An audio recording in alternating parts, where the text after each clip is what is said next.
Yeah, it's working. It's loading up real quick. It's finna go live. And I had that same line. Now it's good. Excuse me. See if we look back That on this. StreamYard stuff wasn't bad though, Kofi. Yeah, it wasn't bad. I like it. Yeah, I like it. I might end up doing it a little bit later, man. Leaving here and doing the StreamYard thing.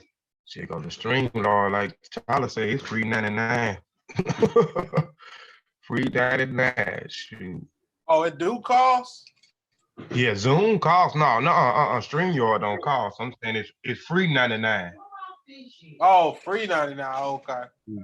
It's in the bottom of the thing. Yeah, it's free 99, man. Hold on 1 second. Let me share the show. We live now, but yeah, it's free, man, and it's easy, real simple to use. So I'm talking about simple. Like with Zoom, you gotta do a little extra stuff. Ain't too much. It ain't hard, but you know. Y'all give me a second, man.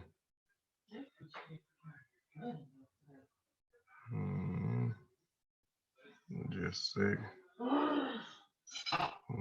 Excuse me, share it on my timeline real quick.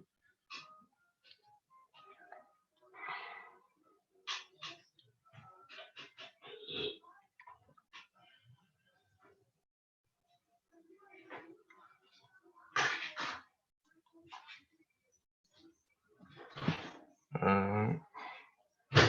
I'm sharing the track. Y'all give me 1 second. Alright, sharing groups.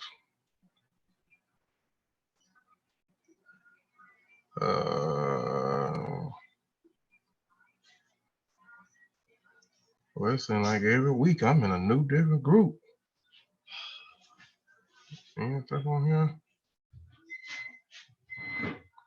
Some of these groups, I don't even know what I be sharing them in here, man. So, well, like I said, they be a whole few days. Some of them don't even accept it. I be still putting them in here.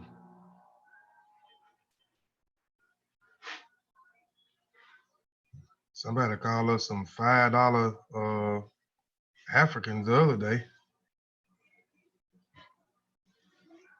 We some $5. Yep, said we some $5 Africans. I said, God damn. Yep. Hold on. Here.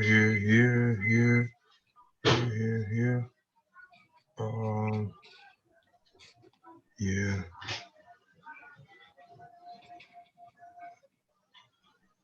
Cuban, Black atheist, facts, creative civilization,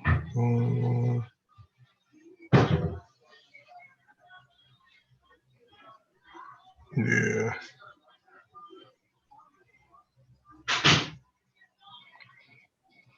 Alright, I ain't finna share nothing else. I'll be here all day trying to share. But yeah. Y'all give me just 1 second. I'm finna we finna get started.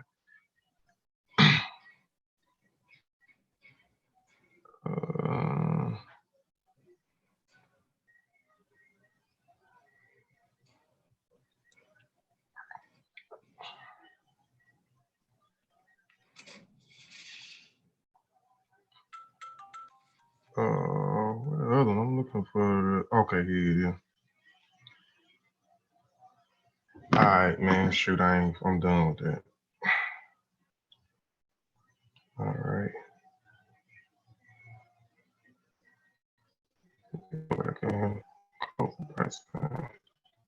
No, it's Mossi. We on Mossi shit. I'm thinking.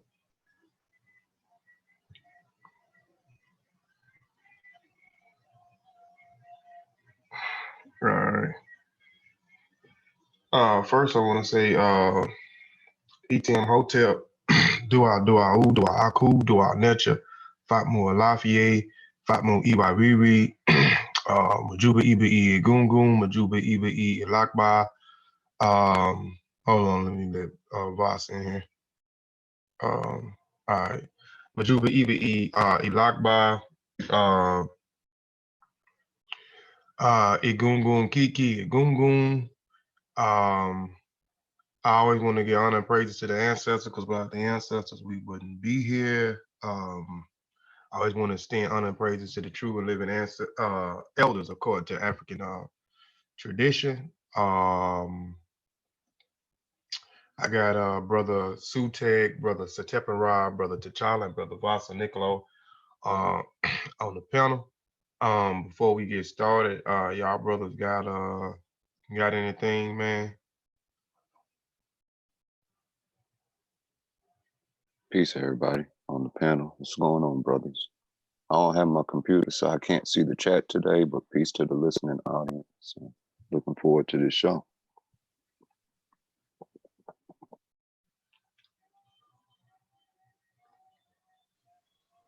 Peace to everybody on the panel. Peace to everybody in the chat. Same here, just looking for another great show. Like and share the show, please. Peace, peace, peace to the chat. Peace to everybody coming in. Peace to those who will see it in the archives. Like and share the show. I'm just ready to see what Kofi got stored for us today.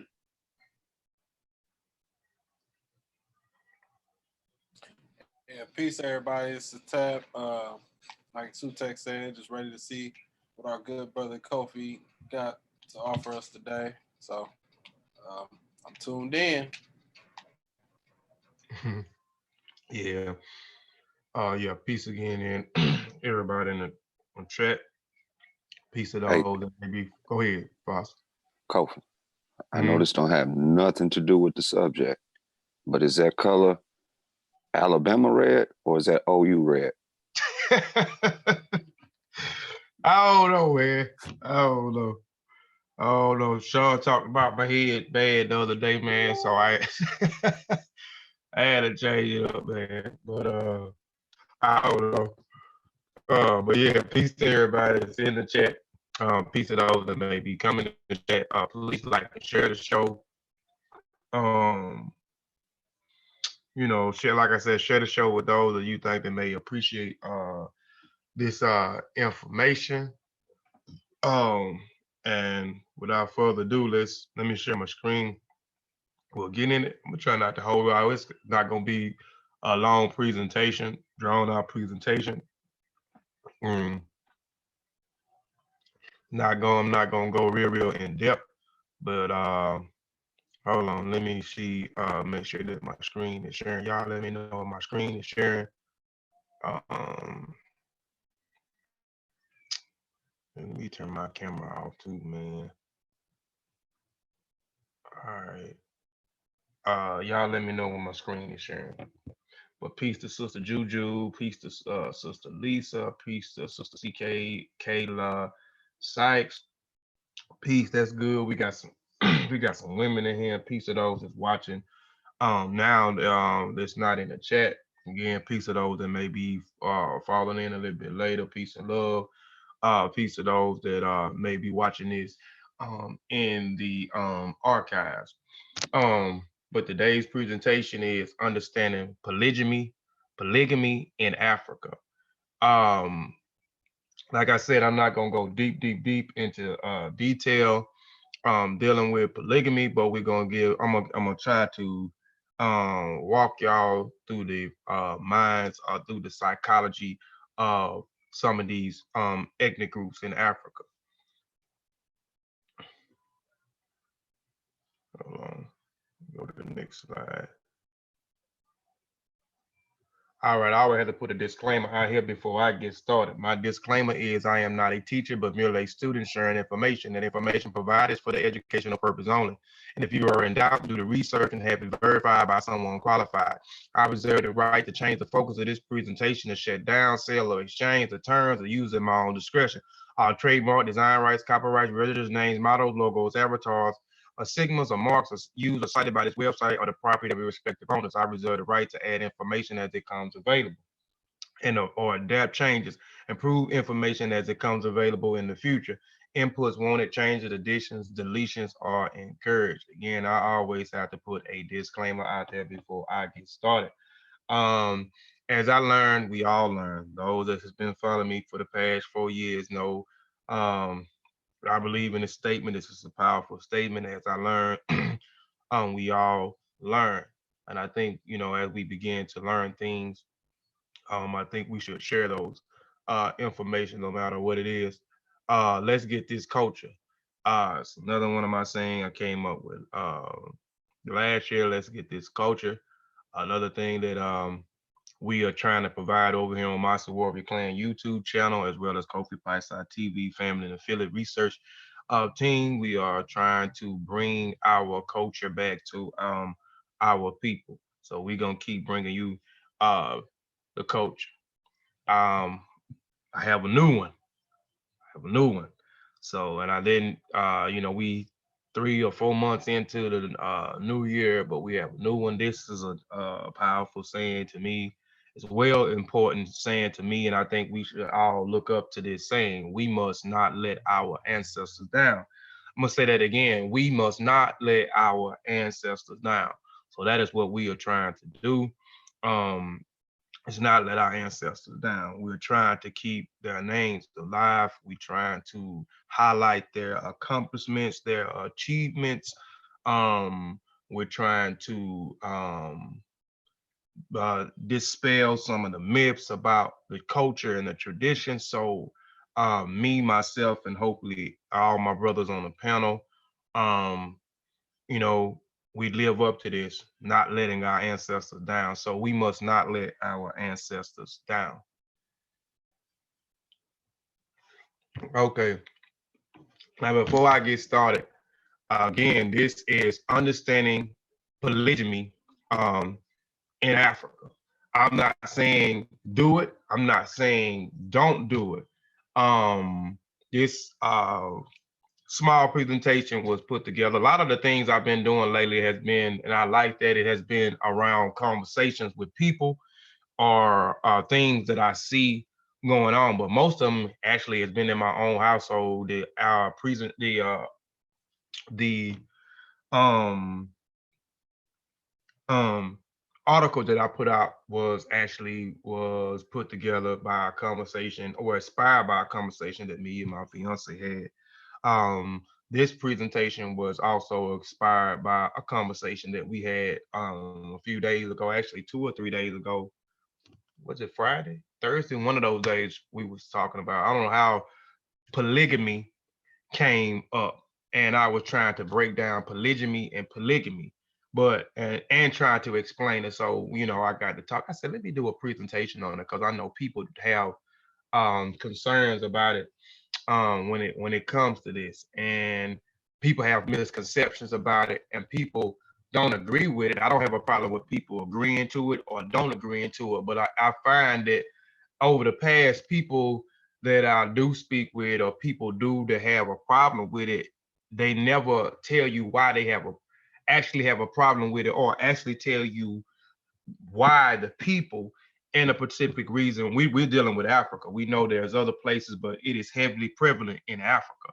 So people can't explain to me why the people did it. So what I'm gonna try to do is give us an understanding on why uh they did what they did when we talk about multiple wives and etc. And again, I'm not telling you to do it. I'm not telling you don't do it, but those that don't have an understanding or don't understand the psychology of the people and why they did what they did, that's what I'm gonna get into. But let's get with the first slide. To Africans, including the institution of polygamy is nothing strange. Polygamy was a acceptable form of marriage in Africa prior to the arrival of colonizers and Christianity.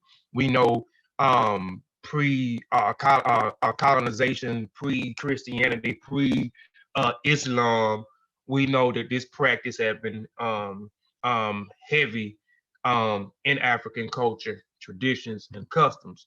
And we know from us being educated through uh, Western civilization, Christian ideology, Arab ideology, which is crazy to me because I'll talk about that a little bit later. We looking through the viewpoint or the worldview of these individuals, these colonizers, these enslavers, these oppressors, these enemies, um, from their lenses and from their perspective, and we spilling out certain rhetoric, and we don't even have an understanding on why these people did what they did. And but I do understand because looking at the culture in the United States, dealing with the African American culture, pimping is a culture in the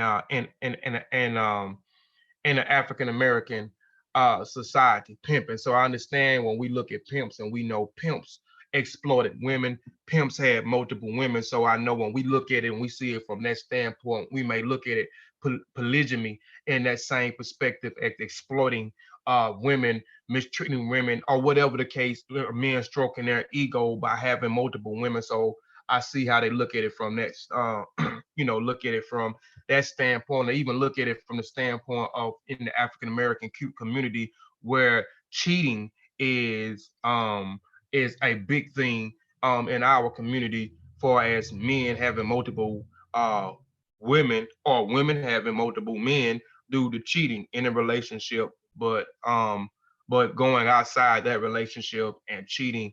So so I can kind of understand how people look at it and say that this could be polygamy is a bad thing, et cetera, et cetera. But let's get into the minds of the people in Africa and understand why this was a part of their customs with multiple uh, uh, in multiple relationships. To Africans, including the institution of polygamy is nothing strange. Polygamy was acceptable from the marriage in Africa prior to, and our same slide, is polygamy and polygamy the same thing? So I hear people talk a lot about polygamy. Most of the time that's what the conversation is around. It's around polygamy. Polygamy. So I'm asking, is polygamy and polygamy the same thing? Before I go to the next slide, we got 15, 16 people in the chat. Is polygamy and polygamy the same thing before I go any further? And like I said, I'm just asking a question. I'm not trying to stroke my own ego or try to make someone look bad or one up. That ain't what we do over here on Mossi Warrior Clan YouTube channel or Kofi Piesie TV Family and Affiliate Research Team. So is polygamy and polygamy the same thing, family? I'll give y'all a second. If not, I'll just go ahead and move on.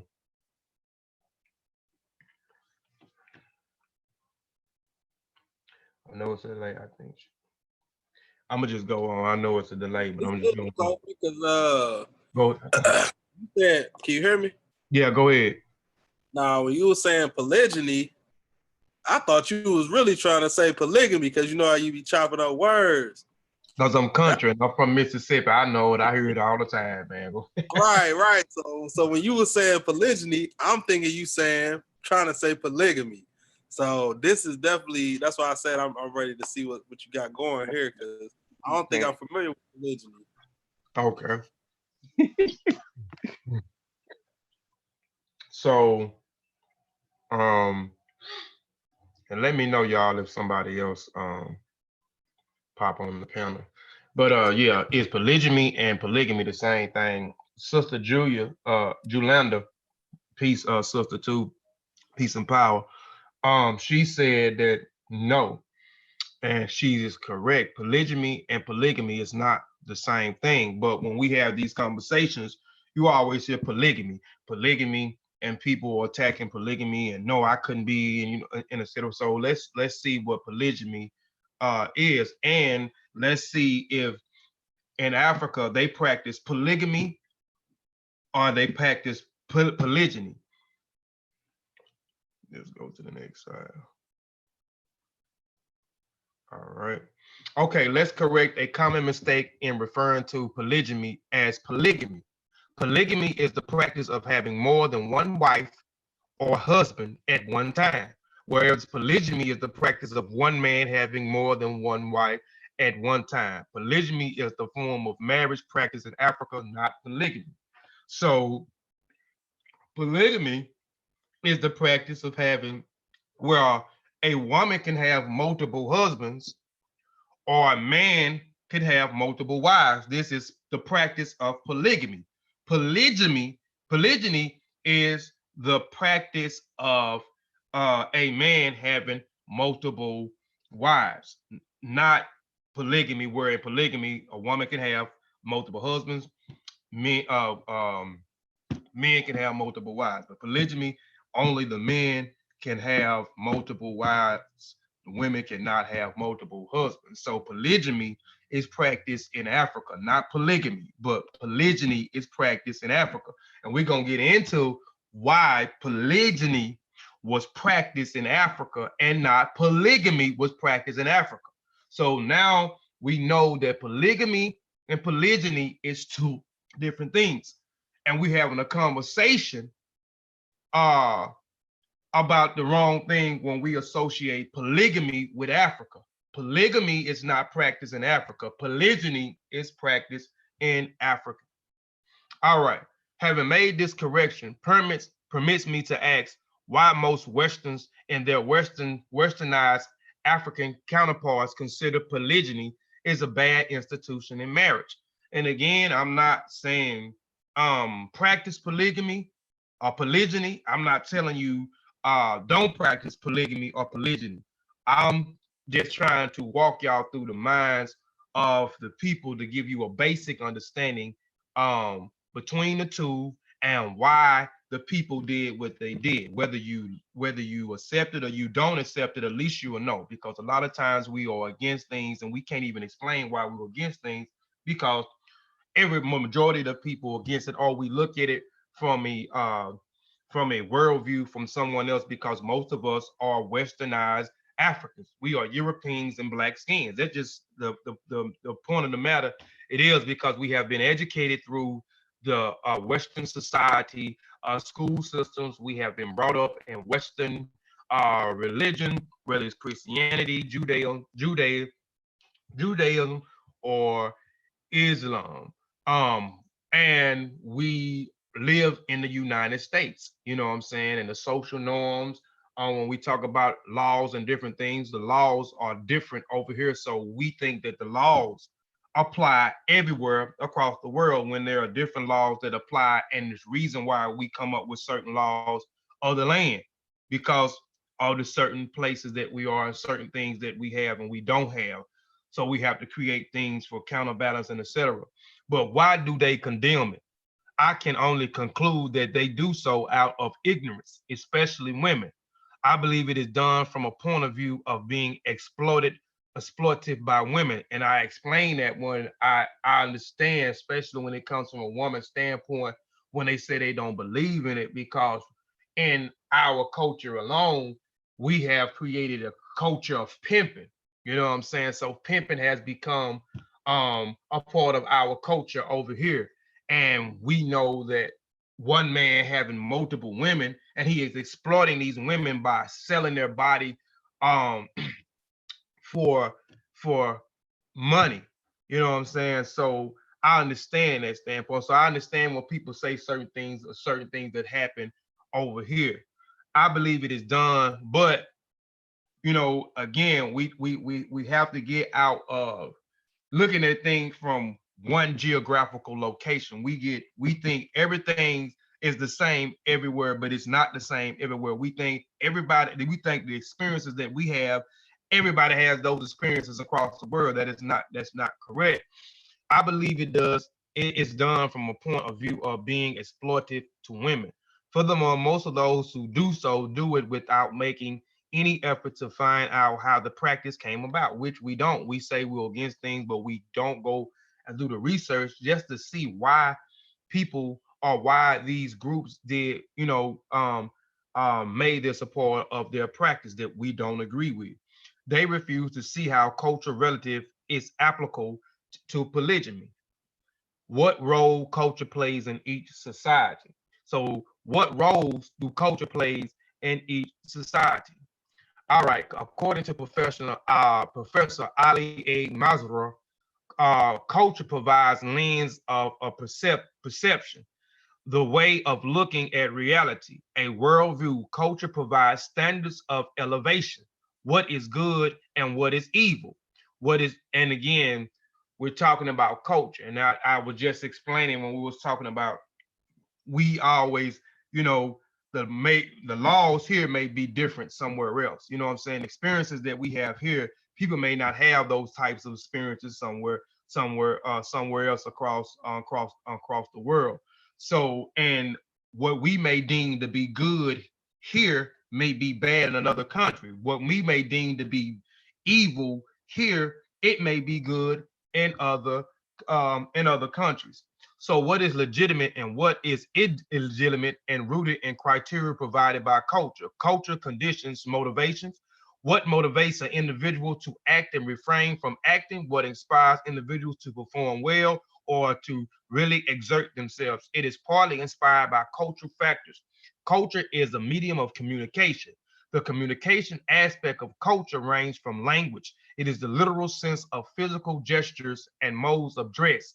Culture provides a basic of stratification, a pecking order of society, static rank class, parties, and outcoming of cultural orders. So he's explaining what culture is.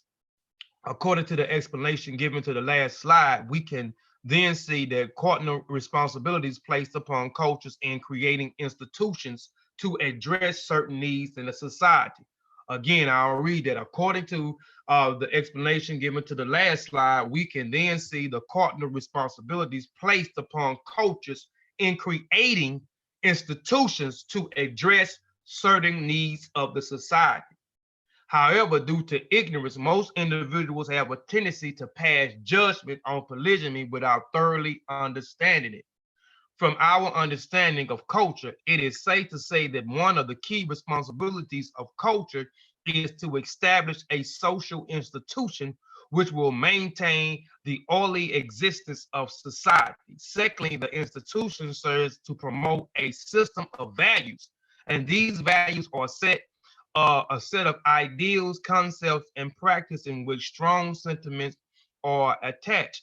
So we know that these ideals and concepts and practices was put together by societies, these social institutions. We get together and say, hey, we're going to come up with something that these laws that can regulate the land. So we come up with certain ideals, we come up with certain concepts, we come up with certain practices, and hey, this is what we're going to practice, this is what we're going to do, what we ain't going to do, et cetera, et cetera. This is what we're going to accept, this is what not, this is what we're not going to accept. This is what is going to be best for the society as a whole. This is what's not going to be best for society as a whole. This is what's going to be illegal. This is what's not going to be illegal. This is what's going to be accepted. This is what is not going to be accepted. So the community as a whole come up with these ideals, whether it's passed through voting system or whatever the case may be, and sticking to it. Social institutions, because I keep talking about social institutions. I'm trying to explain it now as we get in, and I'm explaining this for a reason. Social institutions consist of a group of people who have come together for a common purpose. These institutions are part of social orders and societies that govern behaviors and expectations of the individuals. Apparently here, everybody didn't come together to create a system in order to govern everybody here in the United States. You know, we know that African American, we don't have too much say in anything when it comes to governing the country that we live in, setting up laws that actually benefit everyone and not just a particular people, but everyone. One can easily understand how polygamy became the ideal institution of marriage in Africa. However, a rational given is for a practice of polygamy in Africa is provided by two schools of thought. The first school of thought is social and economics. So polygamy is under the realm of social institution and economic institution. They created these things for social and economic uses. The proponents of social schools explain that the time of polygamy was established as a legal form of marriage. The ratio of women to men in Africa was 10-1.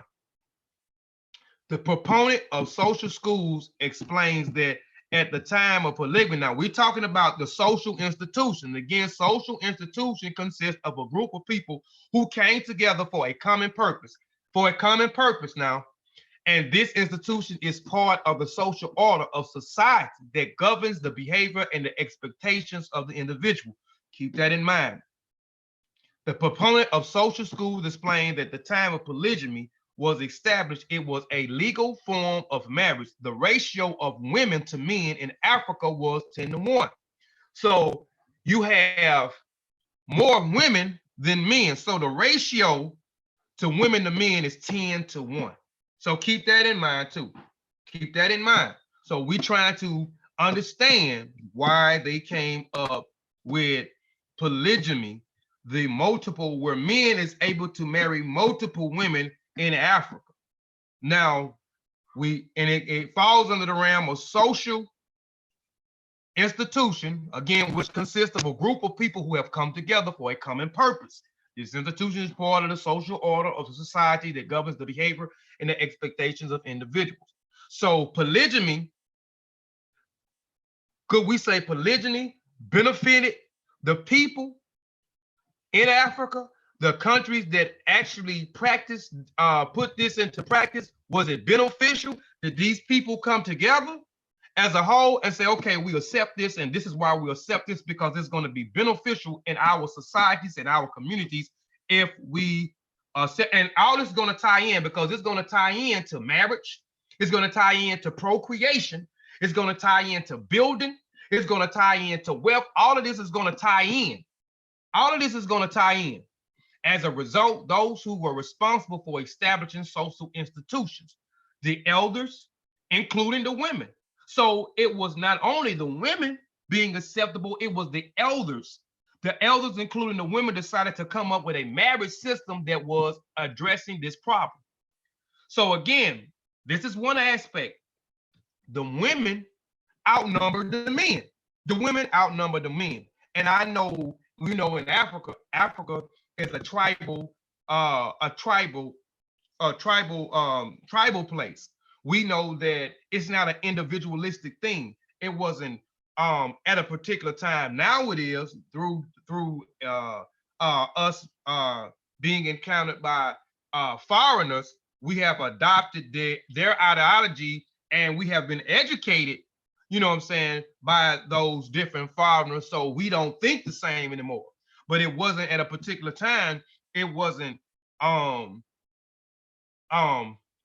person or a few people have all the natural resources and everybody doesn't have. And if I had a problem, we know if I had a problem, we all had a problem. So we all tried to solve that problem. We came together as a unit.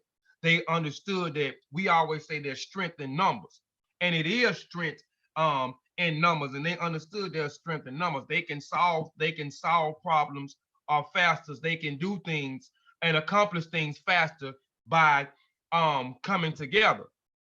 Something that we need to start back to adopt over here. But they were, so it was 10-1. So it was, you had the women, the ratio of women to men in Africa was 10-1. Keep that in mind.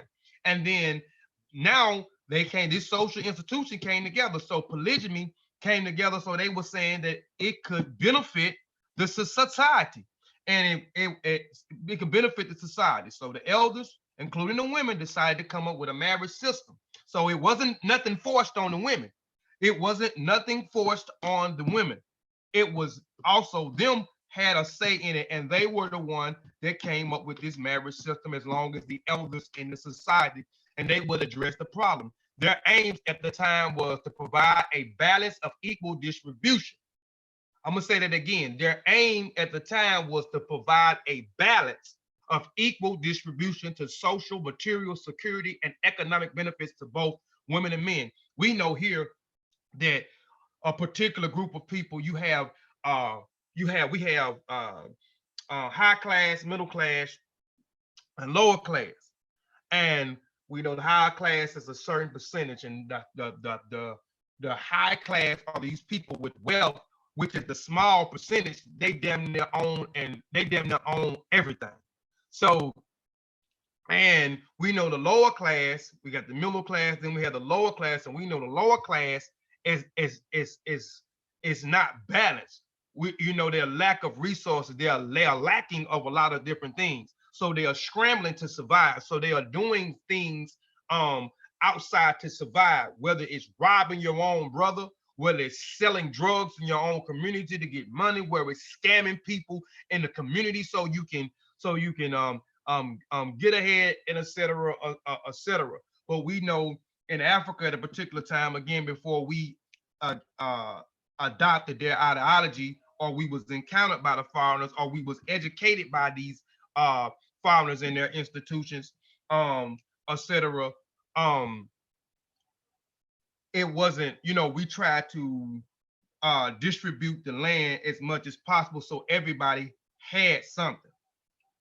So the aim at the time was to provide a balance of distribution for social, material security, and economic benefits to both women and men.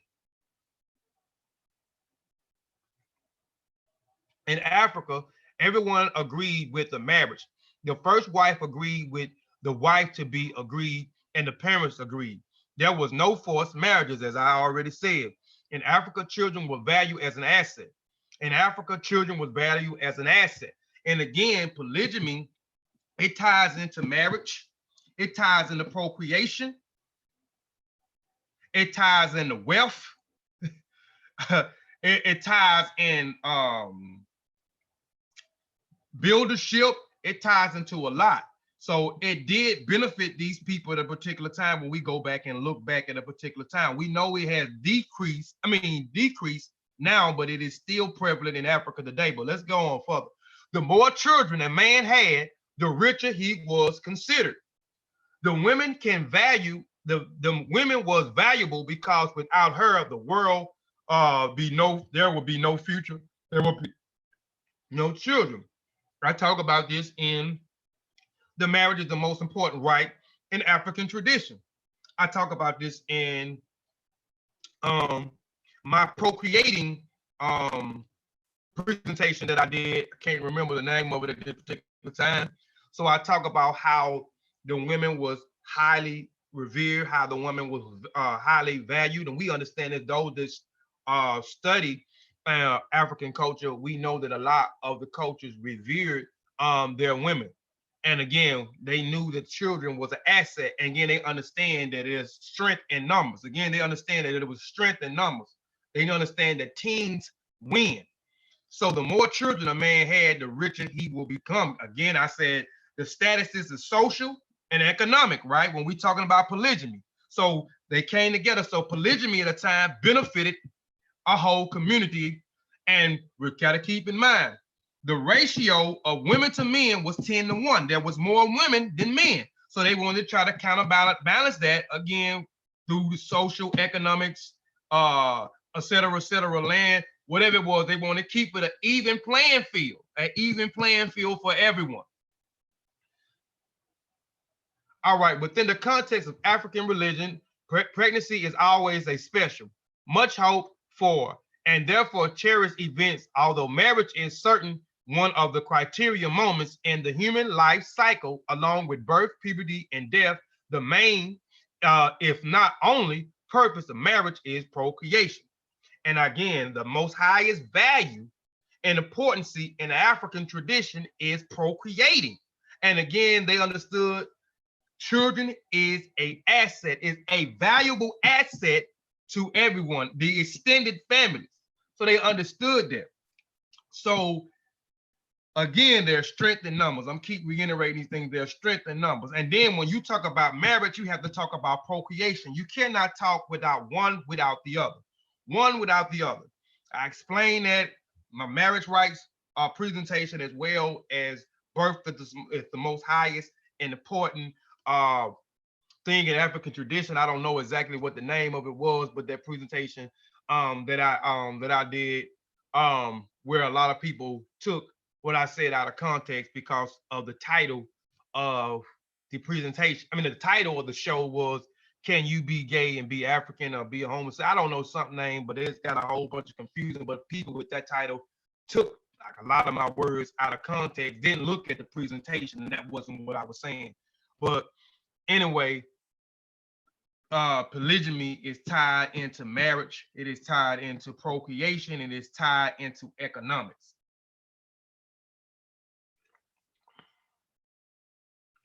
In Africa, marriage and procreation is intertwined and inseparable. It is almost always presumed that readiness for marriage is readiness for procreation. To get married is an opportunity to contribute freely through procreation to the survival of the lineage and society at a large. During marriage, both traditional and Christians, one of the most appreciated and common gestures of goodwill shown to the newly married couple is praying for them for the fruit of the womb.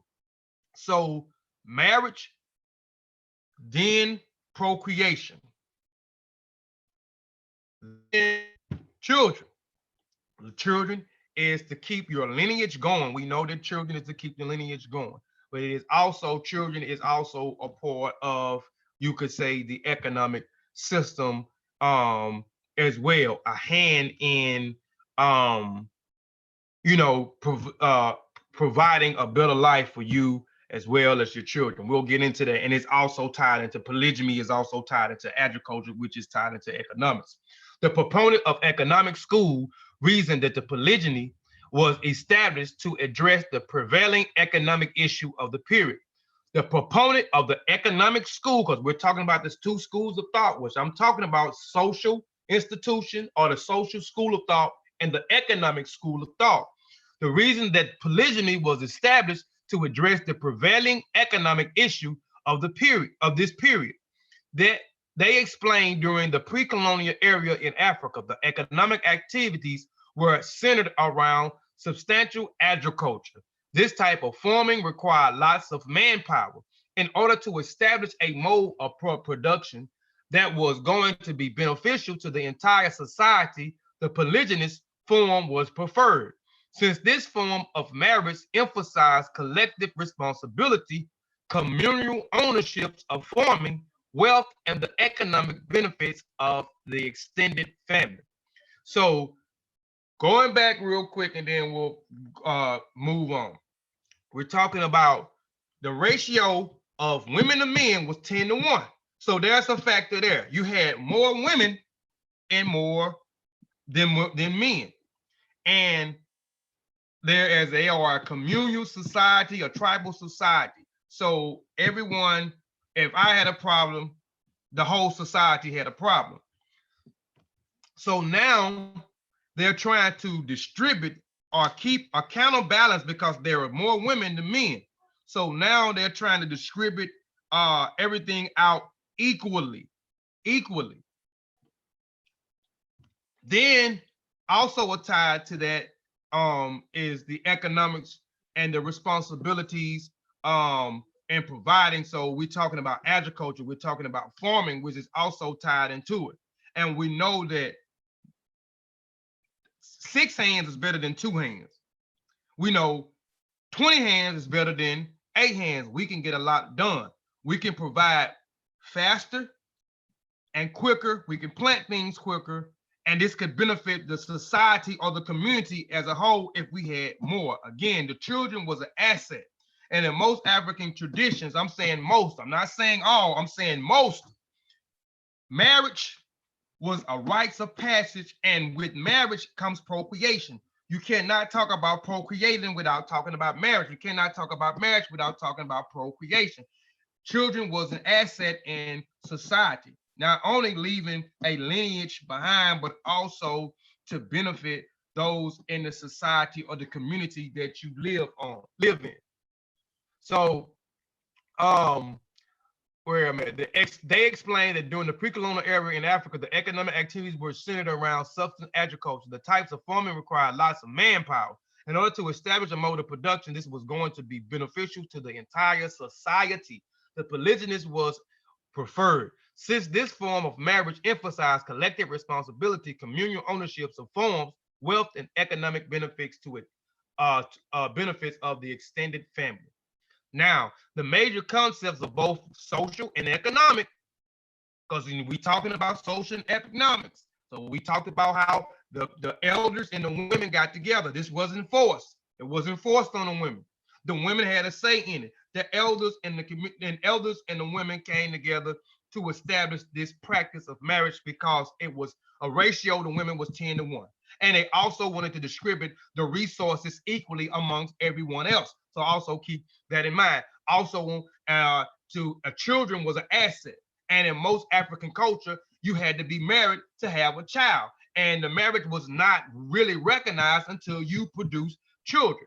They understand that children was an asset, and the more numbers that you had, the better things you were able to acquire, the better it is able to benefit the community as a whole, because you could get things done faster, you know what I'm saying, and quicker. You can produce things faster and quicker. So the schools and economic schools was centered around male marrying more than one wife, depending on the amount of dowry prices he or his family could afford. We talk about this a lot on Mossi, Warrior Clan, and on Kofi Piesie TV Family and Affiliate Research Team.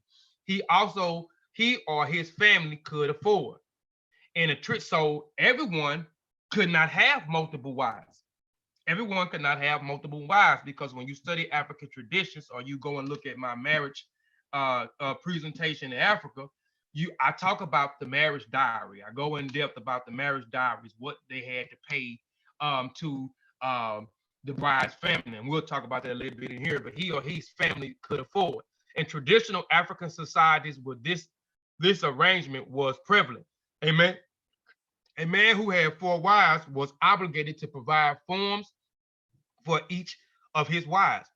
So he was obligated to provide forms for each of his wives. The children and relatives of each wife were required to work and attend the operation and maintain of the forms.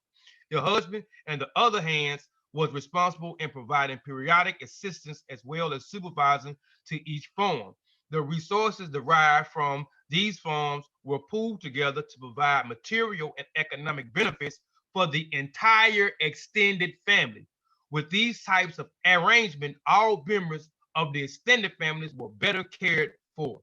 So we're still looking at how polygamy was a economic tool in these societies. It benefited it benefited society, it benefited the extended families as well. Your auntie, your uncle, your cousins, et cetera, et cetera.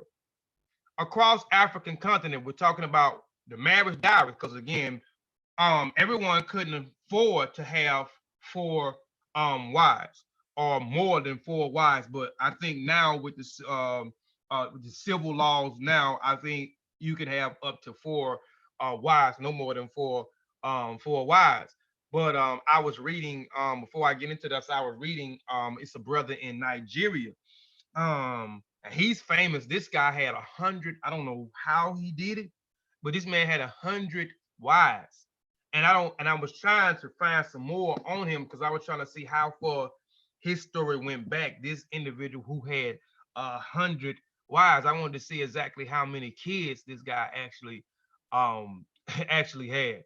But across the African continent, the tradition of dowry remains a key pillar of unifying a man and a woman in matrimony. Among the Southern African Zulu tribe, the process is known as lobala. In the Igbo tribe of West Africa, called it Ikpo Onunu Aku Niwayi. And in the East African state of Tanzania, it is referred to as mahara. We're talking about the dowry, paying a dowry, a fee for this woman hand in marriage. And I'm gonna talk about real quick why did they did what they want to do? Because again, marriage was tied with economics. We got to keep that in mind. Marriage was tied with economics. And again, we keep talking about children was an asset, and we keep talking about their strength in numbers. So they're able to do things faster and accomplish things faster if they had more hands, right? So now, if you being married, if my daughter is finna be married to someone else, I'm finna lose that hand. So this is one of the reasons why the dowry was a part of it. The man had to pay a fee in order to be married to a daughter. I'm finna lose an asset. This is an asset. I'm losing an asset to my family, to my community, to my society, to my clan. The history of many sub-Saharan countries revealed that the practice of bride price was born out of agriculture and cattle-based economics, where wealth and status was exhibited by how big your family was and how much livestock you own. A wedding represents a loss of daughters to a family, hence the loss of labor and someone to tend to young children within the family. A young man is paying a bride price, would give the bride family gifts of livestock to replenish labor and to act as a source of food, cows and goats, therefore, and still typically offer as a gift to the bride's family. As I was explaining, it is an asset. So I'm losing an asset once my daughter or my son is taken in hand in marriage, but basically with the daughter. So you would have to pay a price in order to be married. You have to pay because I'm losing an asset. So you have to give me something to replace my asset. Women was cherished and considered very valuable. If her husband beats her, she had the right to leave him, although it was possible that the dowry might have to be returned. So if the woman was mistreated, she had every right to leave her husband. But in some groups, the dowry might have to be returned. So I'm giving you your asset back. So I need that. I need to get that up out you. I gave you this cow, I gave you that cow, I gave you this, I gave you that. I need that up out you. Your asset is coming back to you. I need buy it back. Now my asset that I have acquired is leaving on the count of the mistake that I had. So I got to get that up out you. In West Africa, for example, 33% of women in Nigeria reported that their husband have more than one wife.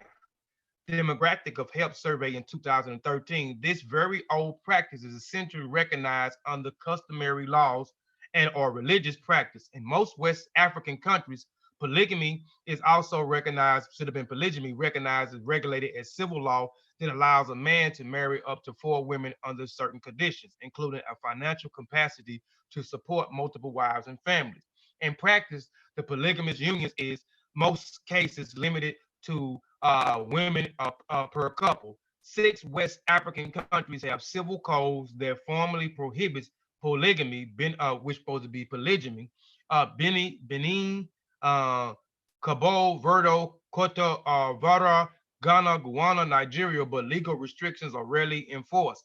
And and you can find multiple wives in these countries that are prohibited today, but it's not strict, it's not really enforced. So you still see it. Other countries such as Burkina Faso and Togo recognize the unions under modern civil laws, but allow couples or men, Chad, Mali, and Senegal to choose between a monogamous and polygamous union. So you can stay in a monogamous relationship with one woman, or you can get in a polygamy relationship, where you can have multiple wives. It's your choice. You don't have to have more than one more wife. You can have one wife. You don't have to have multiple. Even if you can afford them, you don't have to have. In some countries, such as Mauritania, a man is only allowed to marry a new woman with the consent of his spouse. In Nigeria, multiple model regimes operate in parallels. While civil laws formally prohibits polygyny, supposed to be polygyny, I got polygamy in there because I did copy and paste this in here. And again, and we always get and a lot of people always talk about polygamy, and it should be polygyny. We know polygamy and polygyny is two different things. In Africa, polygyny was practiced. That is a man with multiple wives. It is not polygamy where a man can have multiple wives and women can have multiple husbands. The 12 northern states that are governed under Islamic Sahara law recognize polygamy marriages. We know that the Arabs, they also practice um, polygyny as well. If the vote on the civil code is confirmed, Guyana will become the latest country to legalize polygyny, followed in Kenya in 2000. and 14. We know during the foreigners coming in, slavery, colonized, again, we began to adapt the ideology, the concepts. We start looking through their worldview. We start thinking their perspective, thinking the same way they think. Their perspective is lost. So a lot of these things start to change. So polygamy started to decrease, and then certain places in Africa start recognizing it, and certain places started back to recognizing it. Certain places came up with these different civil laws where you can practice both. If you wanted to practice both, you didn't have to practice it at all. You can only have up to 4 wives. Now you can't have no more than 4 wives. Some you can't have no more than 2 wives. Um, and so on. But like I said, I had read where an individual had up to 100 wives. This guy in Nigeria is famous for having 100 wives. Golly. Um, that's all that, like I said, it wasn't a big presentation. This is my references right here. I just wanted to try to get y'all to try to understand polygyny in Africa, because a lot of times we are against it. People talk down on it or against it, or they mix it up and say they're practicing polygamy when they're practicing polygyny. So I wanted you to understand from their standpoint why they created polygyny or made it a practice when it comes to marriage. And polygyny was tied into marriage, it was tied into procreation, it was tied into economics, which benefited the extended families as well as the community. And understanding that, you know, with strength, reproducing and bringing other bringing life in, it is a benefit. It is a benefit where it can help um, everyone out. So it can help the extended family and such. And again, we know that I don't know what the numbers are now, but I know the ratio of women to men was 10-1. So there was more women than men. So again, the ratio was from women to men was 10-1. So there was more women. So with that, the elders and the women came together to say, okay, well, the man can marry, since the women outnumber the men, you know, we'll do polygamy. We'll do polygamy where the man can marry multiple wives because there are more women. And then also with that, we can distribute or balance out the resources equally. And the women don't own everything because they outnumber the men. So we will distribute those resources equally, and the man is able to marry multiple wives. And with them marrying multiple wives, we know with marriage come procreation. So now the children is an asset. The children is valuable. So now we're able to produce and we're able to acquire more things, and we may be able to do it faster. And produce things faster, because now we can accomplish more things because we have the numbers, their strength, and their strength in numbers.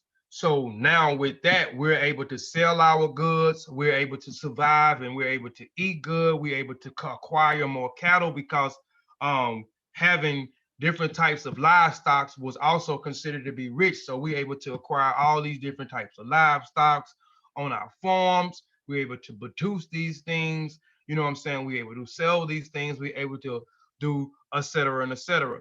So, and it wasn't forced on the women. This was not forced on the women. Again, it was the elders and the women. When we talk about social institution, when we're talking about people coming together as a whole to make laws, uh, the do's and the don'ts, what's acceptable, what's not acceptable in the community as a whole. This is what's going to benefit us. Okay, we agree at this as a whole. So this at a particular time, polygamy was a beneficial tool for these different groups in Africa. It was where they was able to acquire things, or they was able to get things done faster or accomplish things faster.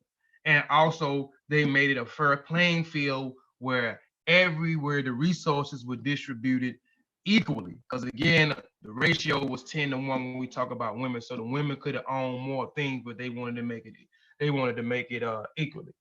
Like I said, I don't want to go too depth. I just wanted to kind of give y'all a basic understanding of what it was, and it wasn't about exploiting women or forcing other women to marry other women, or they didn't respect their women, because people say these types of things, and that lets me know that a lot of times people don't study things. They're repeating a lot of this rhetoric that they might have read out of these other books from people that don't look like them, or even people that look like them. And when you start to see that, okay, well, he went to this institution, he went to that institution, he's a part of this faith, he's a part of that faith, his teacher was this, you know what I'm saying, blase, blase. So we understand, you know, we do it too. Even I have to check myself at times when I'm reading and researching certain things, because I grew up in the United States. And the United States, with the United States, our laws say this, our laws say that. If you do this, you consider bad. You do that, you consider the criminal. If you do this, you could be highly praised for it. You could be highly revered for. If you accomplish this, then you accomplish that, you that, you know. So or even looking at things from their culture standpoint, I'm looking at it through the eyes of Christianity, because our majority of my life, you know, I'm 42, finna be 43 years old. I'll be 43 years old in a few months. And majority of my life up until I was maybe 36, 37, somewhere around there, I was a Christian. So, and I frowned on a lot of different things because I was looking at it from a Christian standpoint, from a Western standpoint. So even when I read things now, I be looking at it sometimes from that same standpoint, you know what I'm saying? And it's not the case. That don't be the case. Or I frowned upon, wait a minute, I frowned upon some things because I was taught back here that, no, you ain't supposed to do that. You know, and even when we talk about that, those that may frown upon it, that are part of those different faiths, Christianity, Judaism, and Islam, when you go back and look at their texts, their patrons had the same, had practiced the same form. Moses, Isaac, Ishmael, um, um, Isaac, etc. They had multiple wives. King Solomon had 300, what was it? I think he had 100 wives and 300 concubines. I mean, so, but we've been taught through these institutions to frown upon these things. But like I said, but I understand just from the experience of the African American woman, I understand why she can be against things like this. When I tell you that pimping was a part of the African American culture, pimping women, playing women, exploiting women for money, having multiple women for bragging rights. You know what I'm saying? So I can understand it from that standpoint, and I understand it from those who was in those Western institutions, Judaism, Islam, and Christianity, where we was taught to frown upon these different things. And one way or another, I'm not telling you don't do it. I'm not telling you to do it. I wanted to do a small presentation just to get you to understand why they did it, and it was beneficial to everyone, and it was not forced. The women was not forced to do this. It was agreed upon from the women as well. It was agreed upon from their parents, and it was agreed upon the elders in the community, and it benefited everyone. And again, it is tied into the social and into the economic. It was beneficial for the people in the community and the extended families that they're made. You know what I'm saying? So it was an economic tool. It was a business tool to get married to multiple witnesses. Multiple women. It was a business, but it was also fair and an equal exchange, because there was women. There was a ratio 10-1. There was more women than men. So they wanted to make the women not own everything, but it was equally spread across the board. But I know here, we know we ain't trying to think about the neighbor. We trying to get up. We trying to get the bag for ourselves. We ain't trying to get the bag for everybody else. So I hope everybody appreciate the presentation that I did. Again, it was a small presentation. Kofi, repeat that last part. Run that in their heads how you be repeating stuff like 3 or 4 times. Now we trying to get the bag for ourselves, not for everybody else. Yeah, we trying to get the bag for ourselves and not everybody else. And that's just the point of the matter. And I keep and I say a lot, and you catching everybody else. I hope everybody else starting to catch it. I repeat and reiterate things for a reason, and I kept repeating. There's strength in numbers. There's strength in numbers. Teams win. So these people was able to acquire wealth. You know what I'm saying? And they was able to build things as a unit together, acquired to building things separately. You know what I'm saying? Because they understood that, if we had more hands, we could acquire things. And we can acquire things faster, and we can acquire wealth, not only me, but for my neighbor. Not only for my daughter, but for her husband. Not only for her husband, but for her children, her children's children, children's children, etc. But we have adopted this ideology of individualisticality. So we trying to get the bag for ourselves. We ain't thinking about nobody else. We're not thinking about nobody else. And even when we talk about marriage, when we get married, you still have people that are selfish in a marriage when you're supposed to be a union between you and her. So you're supposed to be building and acquiring things together. But you have the woman taken from the man, or you got the man taken from the woman. How can you build if you taking away from something and you not adding? So you both supposed to be adding and building on to have something. So, but anyway, man, I hope, y'all appreciate the thing. And again, I hope y'all can understand the psychology of the people a little bit better. You know what I'm saying? Because I know a lot of times we always pointing the finger and saying this and that, and we never go and do the research to see why we disagree, or even see why they did and moved the way that they moved. You see? So it was beneficial. It wasn't for exploiting women. It wasn't forcing women to marry multiple women.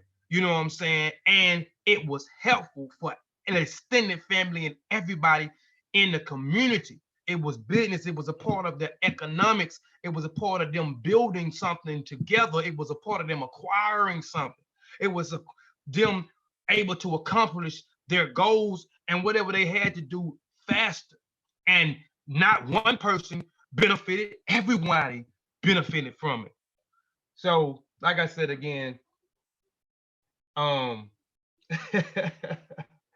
so I hope everybody appreciate it. I hadn't looked in the chat, man. I ain't been looking in the chat. I don't know if anybody got any questions. I know at one time we had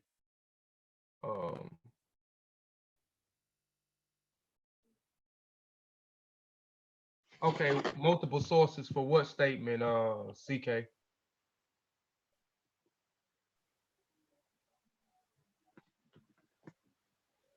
Hey, Kofi, I wanted to add something real quick. Yeah, go ahead. And yeah, I want to add multiple sources for what, CK? Go ahead. First of all, great presentation, brother.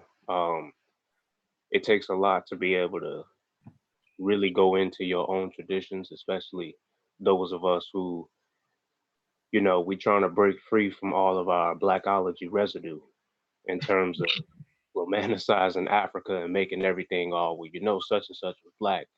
It don't matter. This presentation reminds me of the one that we did, controversial, Yeah. And it's crazy because just because it's African, that don't mean we necessarily agree with it and that we want to rock with the information. Mm-hmm.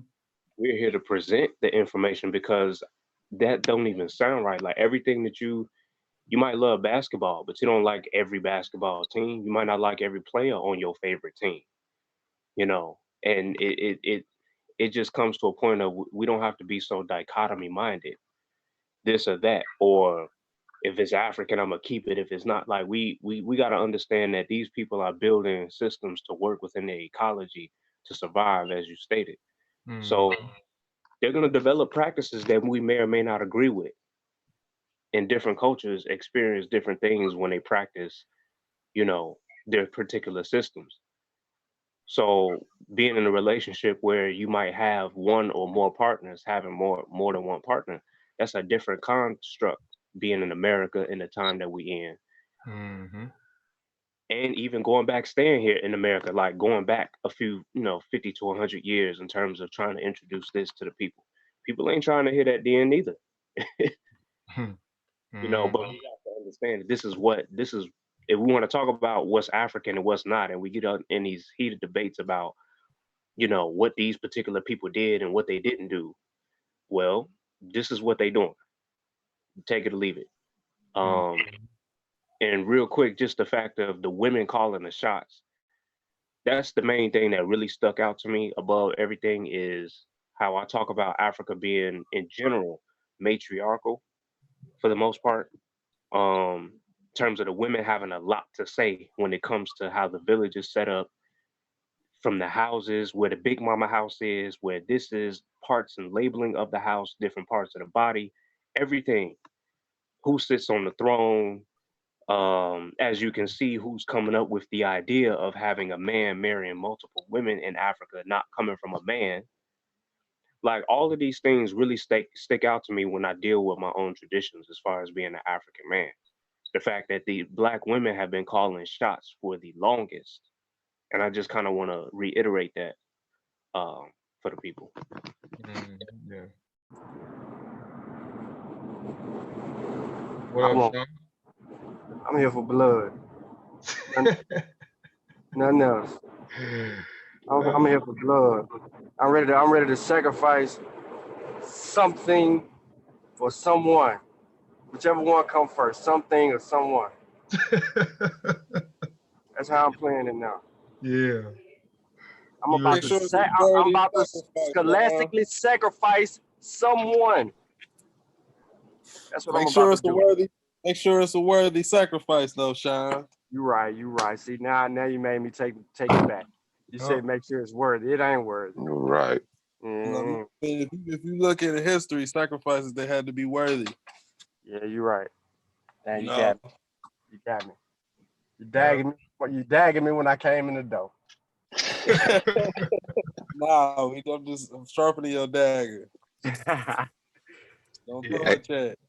Hey, y'all, to pick up from where T'Challa was, before we lose the audience, that's why I kept dropping George Murdoch in the chat. And it's important that we read stuff like that, not just to see what they were saying, but to analyze why they were saying it. If he was putting those works together as America's economic structure was breaking right after slavery, you got to understand why they put an emphasis on switching it from being matrifocal. Because matrifocal societies are more prevalent across the world than in the United States. So when he came up with this idea of creating the nuclear family, you got to really look at what was he saying. We need a way to keep the white male in the dominant position. The man goes to work, he becomes the breadwinner, and he does everything. His wife is just an extension of him to keep his house taken care of. That's why they got that, what was the term for wives? They home servants or homemaids. That's how they wanted this society. Yeah, that's how they wanted this society to be. And your family only went as far as your children. And most of the time we see that they don't even get along in those systems. Because why are they teaching the male that he has to eventually take over and be the dominant force and no one else matters? So I advise people to go back and look at George Murdoch's social structure, because we still operating out of that system right now. It was the death of nuclear families and so much more. And I'll chime out for now to pass the mic. All right, so let's get real. All right, so we didn't see a problem in our family structure until about the 50s or 60s or whatever. Right. When we saw this push for feminism, right? So if we walk backwards from current until before we were enslaved and brought over here, this ties all into one another. Our structures was about work to do, right? And there was no per se head of household. See what I'm saying? Like there was no official person that was named the label that was a head of household. This became pertinent. I'm walking backwards. So if you're not following me, I'm starting from the 50s, 60s before the movements and such. And then out of that grew the feminist movements and so on and so forth. And they wanted equal rights. Everybody with me? All right. So now that we going backwards into the 1900s, we don't see breakups in the family structure. When we going through the turmoil of slavery, we don't see the breaking of the family structure. When we cross the water, we don't see it. We try to hold things intact, but we are separated, right, from that point. But then when we get to the continent, before it ramped all the way up, we start seeing these structures that you talked about in your presentation. But it was different culturally when you talk about the Fulani, when you talk about the Tuareg, when you talk about the Siri, when you talk about the Yoruba, right? When you talk about the Mossi, all of the family structures was different in that period and that point of time. Now, guess why a lot of West Africans adopted Islam? They had multiple wives. Come on. So it was similar in the sense Yep. to the family structure that was already intact. Mm-hmm. So it was easy for them to kind of accept the coming of Islam behind what you presented today. This is some of the things, like you see some of the similarities and some things that kind of get pushed on and not really talked about that much. But the coming of Islam had some qualities that traditional West African practices and cultures and traditions held. So it was like, oh, okay, it was, okay, I can rock with that. But my whole thing is this with polygamy, right? Like every woman is not going to see it as a plus. Every man is not going to see it as a plus because of the way it's been presented by people who have abused the reason and for polygamous relationships. Now, even in traditional West African systems, a man that has his brother's married, this man is married. The brother dies. The brother would take on his brother's wife as his wife. Yeah, that's right. And when that happened, if you hear that, you be like, what the hell? You start using your Eurocentric ideology behind it and start coming up with all kind of craziness. Mm-hmm. But in reality, it wasn't even on a level of sexual. It was, I'm taking over my brother's responsibility to keep the family intact, so that our kids can stay together, so that our families can remain intact, so that we can still bear fruit of all of our faith, all of our wealth, all of our doings. So, we got to figure out how we're defining this thing for people in America who are trying to use it as an abusive way to sleep with multiple women and have their ways. I mean, I understand and I get it. You know what I mean? Because it is the word, the way that it's been pushed on people has been like overly sexualized. However, some smart people know that it really ain't about sexualization. It's actually about building an empire. Yeah, that's So, right. I don't want to spoil it for everybody. I think you did a really good job. I kind of waited to the end to pop on. You know what I'm saying? I ain't want to chat. I ain't want to do nothing. I just was listening in. I was like, let me let Kofi go in. And then I was just going to drop my little 2 cents. That's all I got. Yeah. Yep. Appreciate it. Yep. Anybody else, man? Ain't nobody else got, comments in the chat. I'll be real quick on this one. Well, y'all see me put that BOMA, and you got to forgive me because I'm not going to know every traditional name for them. But in English, you can find it through what I say, BOMAs. Research that on your own times and see how it all correlates to this conversation. How those BOMAs was used as extensions of the family compounds in agriculture and how that helped us maintain this very conversation. And look what happens when the outsiders got their hands on it. Just follow the trail and you'll see exactly where I'm going. Yeah. I gave the clues in the chat. Well, I gave the answer in the chat, honestly. So if y'all scroll back up, the answer is there. But for your own research, just do it so you can connect the dots. Yeah. All right, so and then I do want to throw this in there real quick. We can source up on every subject matter. You know what I mean? We just don't stick to West Africa. You know, um, this is why we're able to look at West Africa from so many different perspectives and understand the traditions and the customs. Is because we have walked our ways. Whether we went from Kemet to West Africa, to South, well, from South Africa to Kemet, or to Kenya, so on and so forth. Y'all get what I'm saying. However, we've walked our walk, however we did it, and we get to the same place where some people suggest where we should be in our research.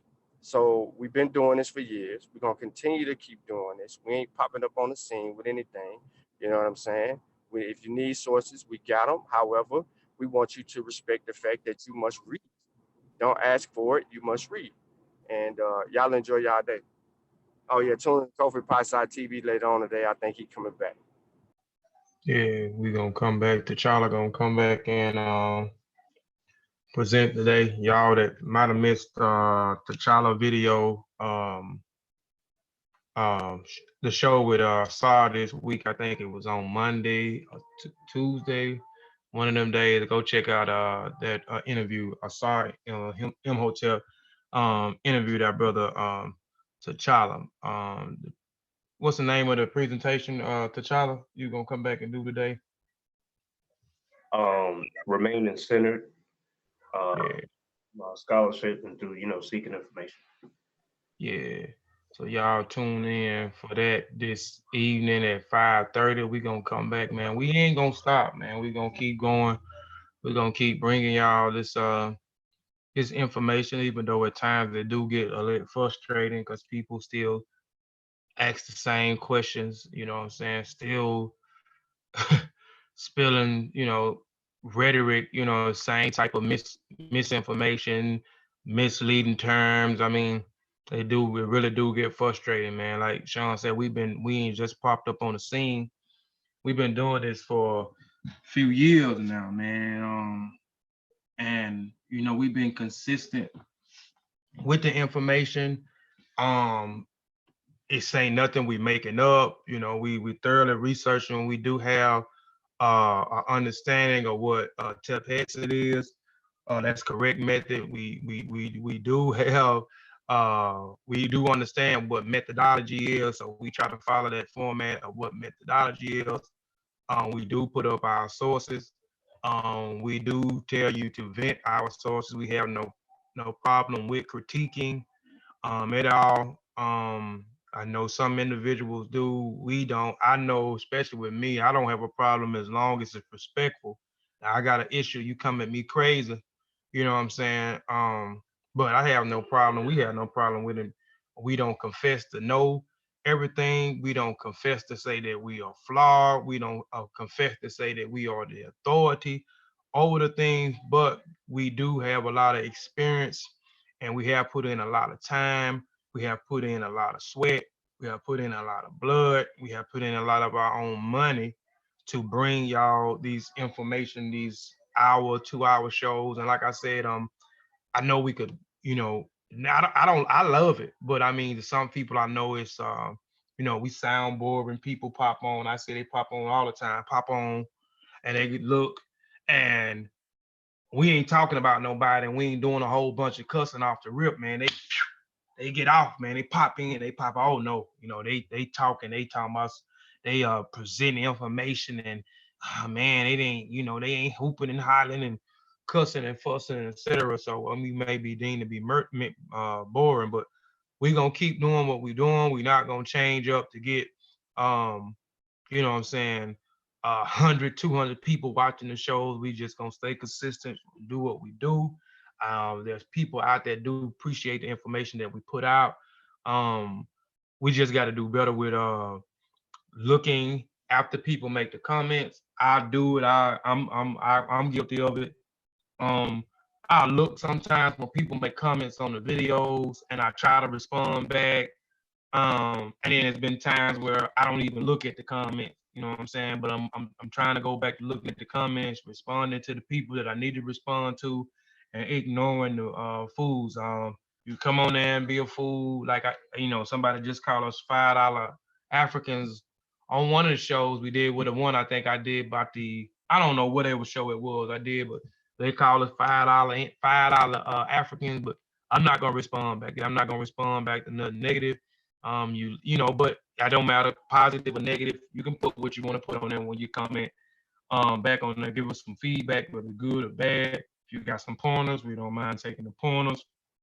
But we just got to get better with looking at the comment. We appreciate everybody for tuning in and listening to what we all had to say. I hope now people have a basic understanding of what polygyny is, and Africa practice polygyny and not polygamy, and why at a particular point of time that they practice having multiple wives, which they still on the continent do, but why they did what they did. And I'm not going to go back and explain it.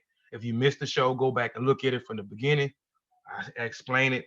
I walk through the social institutions, the economic institution, what it's tied to. When you talk about polygamy, you have to talk about marriage. You have to talk about procreating kids, how they are assets, how it was able to benefit the extended families and the communities or societies as a whole. Wasn't used again for exploiting women or forcing women to do anything that they didn't um, want to do. Again, I had my sources at the end. I had a few sources, I think maybe 6 or 7 sources. I think I had about 4 pull information from about 4 books and 3 different articles that I use. You can go back in the archives, pause and use it. You can get that information again. You can go to the information, vent the information. If you want to vent the information, if you want to read and verify with your own eyes, do so. Again, peace to everybody. Thank y'all for tuning in. Check us out again at 5:30 p.m. on Kofi Piesie TV. T'Challa Bangara will be presenting. If you hadn't checked out the article that I had, beautiful African hair, please stop using the N-word.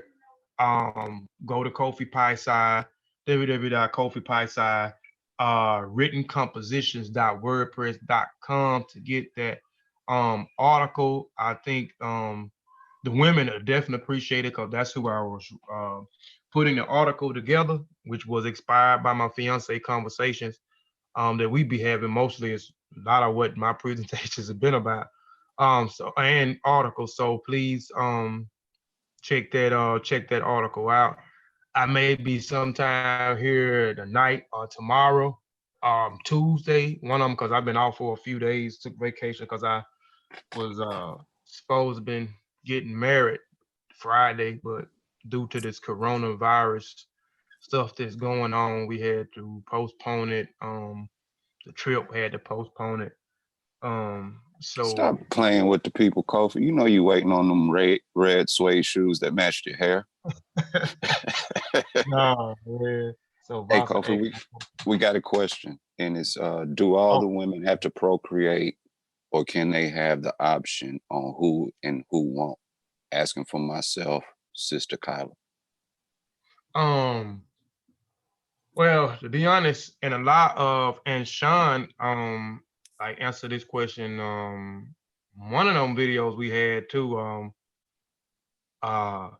controversial video. Like we done did like 4 of them. I'm liking them. At first I said I wasn't gonna do them no more. And I'm saying controversial because it's like topics we're talking about that people trying to stay away from it. So we touching on these topics, and and it's kind of coming controversial, whatever. But most societies, again, to procreate is you're leaving a lineage behind. You're leaving a lineage behind when you're reproducing. And again, and just looking at this video, children is an asset. It is to help you to produce and acquire and make a better life for them as well as your family, as well as your society. So children in African culture is very important. Procreation is very important. In some society, it is frowned upon if you um, do not have children. Um, some cultures, it is frowned upon if you're married. Some cultures won't even recognize the marriage because what makes the marriage is procreation. So you won't even be recognized in some communities as being married because a part of being married is procreating. And I keep talking about that. Procreating and marriage goes hand in hand. You can't say one without the other. You talk about procreate, you talk about marriage. And not saying that um that there wasn't cultures that practice having that had children outside of marriage.